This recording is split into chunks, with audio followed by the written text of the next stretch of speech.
4, my wife's funeral was at 11 a.m. I was dressed, tie straight, shoes polished, standing at our front door. 4, holding her photograph for the service when my phone buzzed with a message from an unknown number. Don't go to your wife's funeral. Better stop by your brother's house. He's not alone. 4, I stared at it for a long time.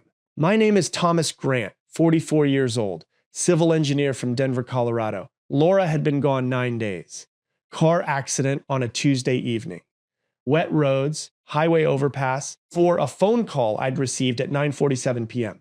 That divided my entire life into before and after. 4, 9 days of arrangements and condolences and casseroles left on the porch by neighbors who didn't know what else to do. 9 days of my brother Daniel showing up every morning without being asked. 4, making coffee, handling calls, sitting beside me in silence when silence was all I could manage. Daniel, my younger brother, the person I trusted most in this world after Laura. I typed back, 4, who is this? No response. I stood in that doorway for a full minute. 4, outside my car, waited. Across town, a cemetery. A pastor. 50 people who'd loved my wife gathering to say goodbye. And somewhere across the city, my brother's house. Every rational thought said, 4, I ignore it. Cruel prank. Grief makes people targets. Don't let some anonymous coward steal the last morning you have to say goodbye to your wife. 4, but something quieter underneath wouldn't let me move toward the car. Something that recognized without fully understanding why that the message hadn't felt random. It had felt specific. 4, I put Laura's photograph in my breast pocket and drove to my brother's house. Daniel lived 12 minutes from my house.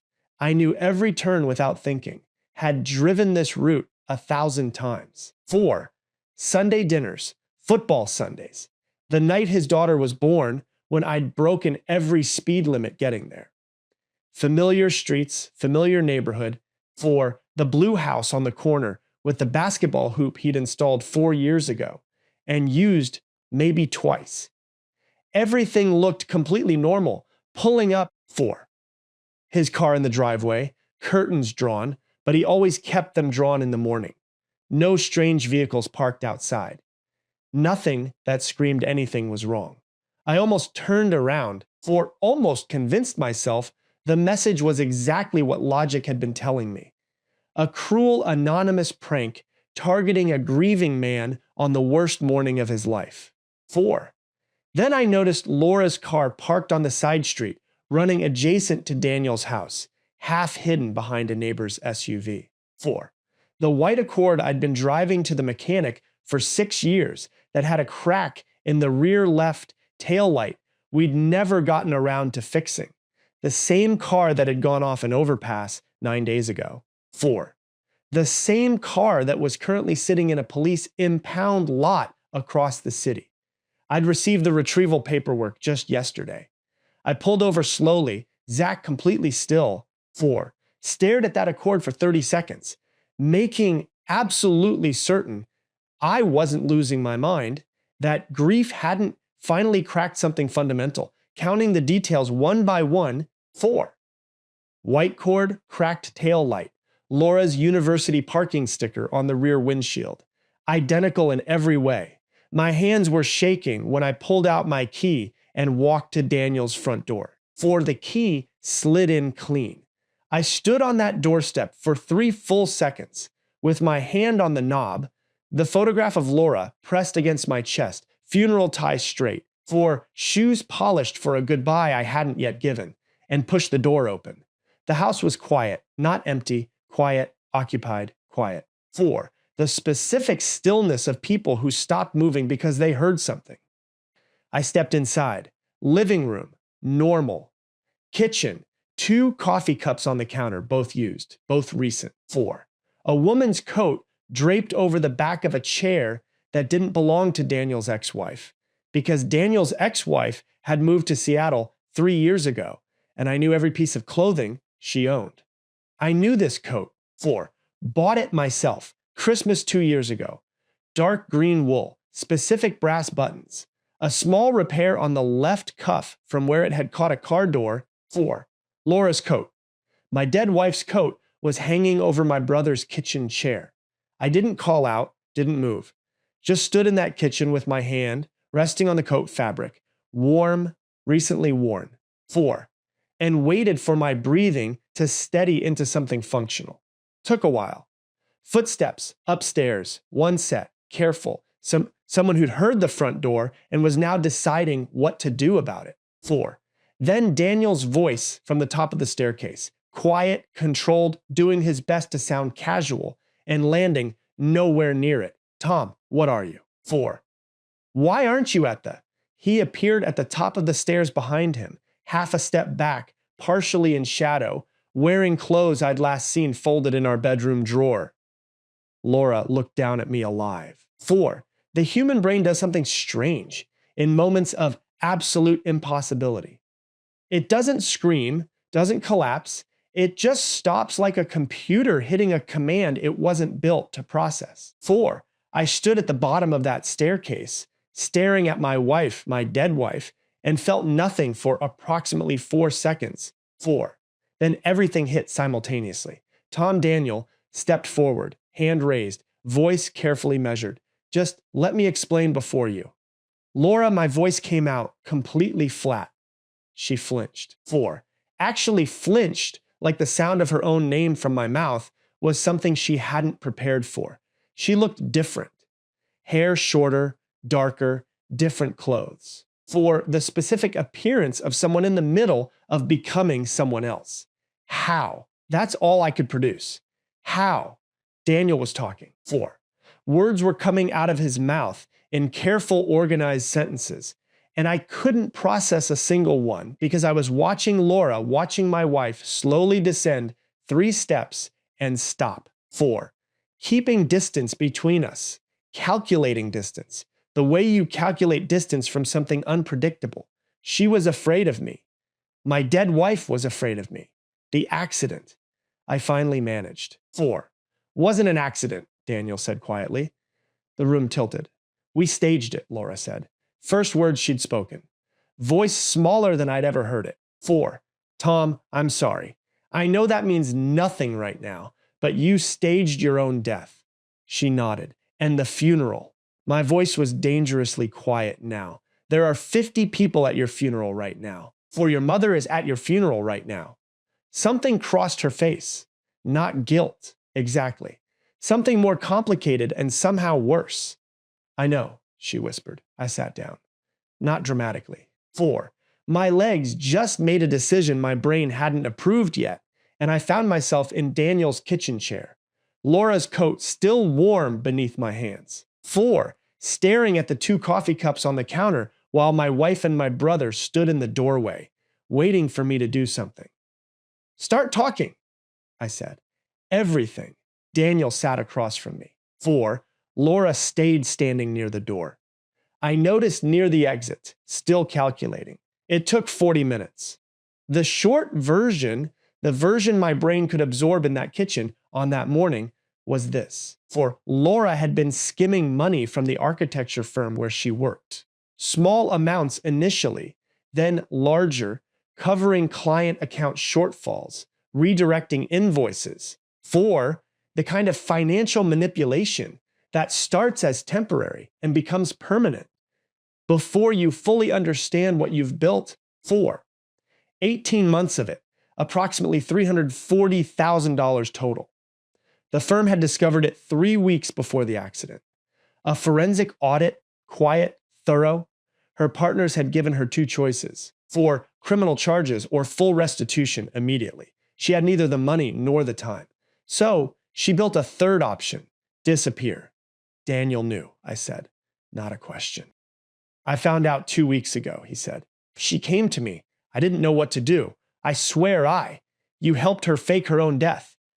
Silence. You sat beside me for 9 days, I said slowly, made coffee, answered my phone, watched me fall apart. 4.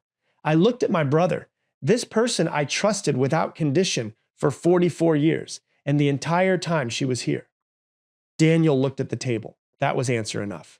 I stood up, picked up my phone. 4, walked to the kitchen window facing the backyard, Daniel's garden, the apple tree we'd climbed as kids, the fence I'd helped him build the summer after our father passed. Familiar things, things I trusted, the way you trust gravity. 4, Laura spoke first. Tom, I need you to understand.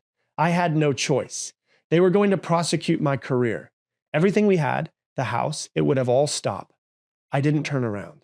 4, you're about to explain to me why faking your death was reasonable. I need you to understand that no version of that explanation exists. Silence. The insurance policy. I said another silence. 4, different quality, heavier. Laura and I had taken out life insurance policies 4 years ago. Mutual standard, $800,000 each. I'd never thought about it since the day we signed. 4, it was one of those responsible adult decisions you make and file away and forget. I turned around slowly. You were going to let me collect $800,000. The words came out completely flat. 4, that was the plan. I collect the insurance. You disappear with whatever you'd already hidden away. And Daniel, I looked at my brother. What was your cut, Tom? It wasn't like what was your cut, Daniel. He closed his eyes. She was going to send money once she was settled. 4, help me pay off the house. His voice had gone very small. I know how that sounds. It sounds like insurance fraud, I said, on top of everything else. I looked at Laura one final time. 4, this stranger wearing my wife's face. Then I picked up my phone and called the one number I should have called the moment I'd walked through that door. Detective Morrison answered on the second ring. 4, I need you to send someone to my brother's address. I said, I found my wife. Laura ran, not immediately. There was a frozen moment after I said those words where nobody moved, nobody breathed. 4, the 3 of us suspended in Daniel's kitchen like a photograph nobody wanted taken. Then something shifted in her eyes. Pure survival instinct overriding everything else. 4, and she moved toward the back door fast. Daniel caught her. I didn't expect that. He stepped sideways, blocked the doorway, put both hands on her shoulders, and held firm. Laura struggled, actually struggled, 4, twisting hard. And Daniel held on with the expression of a man making a decision he should have made 9 days ago. 4, enough, he said quietly. It's enough, Laura. She stopped struggling, crumpled slightly, like something structural had given way.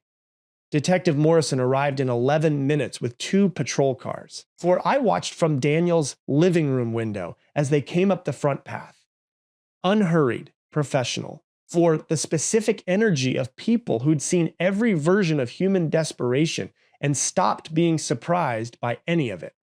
Morrison was mid-50s, sharp eyes. He'd handled Laura's accident case. 4, had called me personally 3 times during the investigation with updates, condolences, the careful language of someone delivering irreversible news. He walked in and looked at Laura for a long moment. 4, then at me, Mr. Grant. His voice was carefully neutral. I owe you an apology. We closed the accident investigation 4 days ago. I know, I said. The vehicle that went off the overpass was rigged, I said. 4, remotely triggered. She'll tell you everything. I looked at Laura. Won't you? She was sitting at Daniel's kitchen table now, coat still draped over the chair beside her, coffee cup still on the counter, 4, looking smaller than I'd ever seen hers. Look, in 14 years of marriage. 4. She nodded once and started talking. The funeral continued without us. 50 people gathered at Riverside Cemetery at 11 a.m. to say goodbye to a woman who was simultaneously sitting in a Denver police precinct, giving a full confession. Laura's mother called me 4 times during the processing. 4, I let every call go to voicemail, not out of cruelty, but because there are conversations that deserve more than a parking lot outside a police station. 4, some conversations need a chair and a very long time. Laura confessed to everything. The firm embezzlement, the staged accident. She'd hired a specialist through connections. I never knew she had. 4. Someone who'd rigged the Accord, steering remotely, and timed the overpass impact to minimize investigation complexity. The insurance fraud plan. She gave them everything, every name, every account, for every detail, with the specific exhausted thoroughness of someone who'd been carrying something too heavy for too long and had finally gratefully put it down. 4. Daniel pleaded guilty to accessory charges, received 18 months probation, community service, the permanent restructuring of everything between us that I still haven't fully processed 2 years later. 4. We don't talk much now. Maybe someday. Laura received 6 years. The firm recovered $280,000 of the $340,000 through asset seizure. Her specialist, the man who rigged the car, 4, received 11 years and gave up 3 additional clients in exchange. Apparently, stage death was a more established industry than any reasonable person would want to know. 4. I went back to the cemetery the evening after her arrest. Stood beside the funeral setup, they were still dismantling. Folding chairs, flower arrangements, for a program with Laura's photograph I found on the ground near the entrance. I stood there for a long time, not grieving exactly. Grieving something, 4, but not the thing I'd come there originally to grieve. Grieving the version of her I'd loved. The version that may have been partially real once, before the money, before the fear, 4, before the calculation took over everything else, 4. That version deserved the funeral. The woman I'd found on Daniel's staircase, she'd buried herself long before I got that message.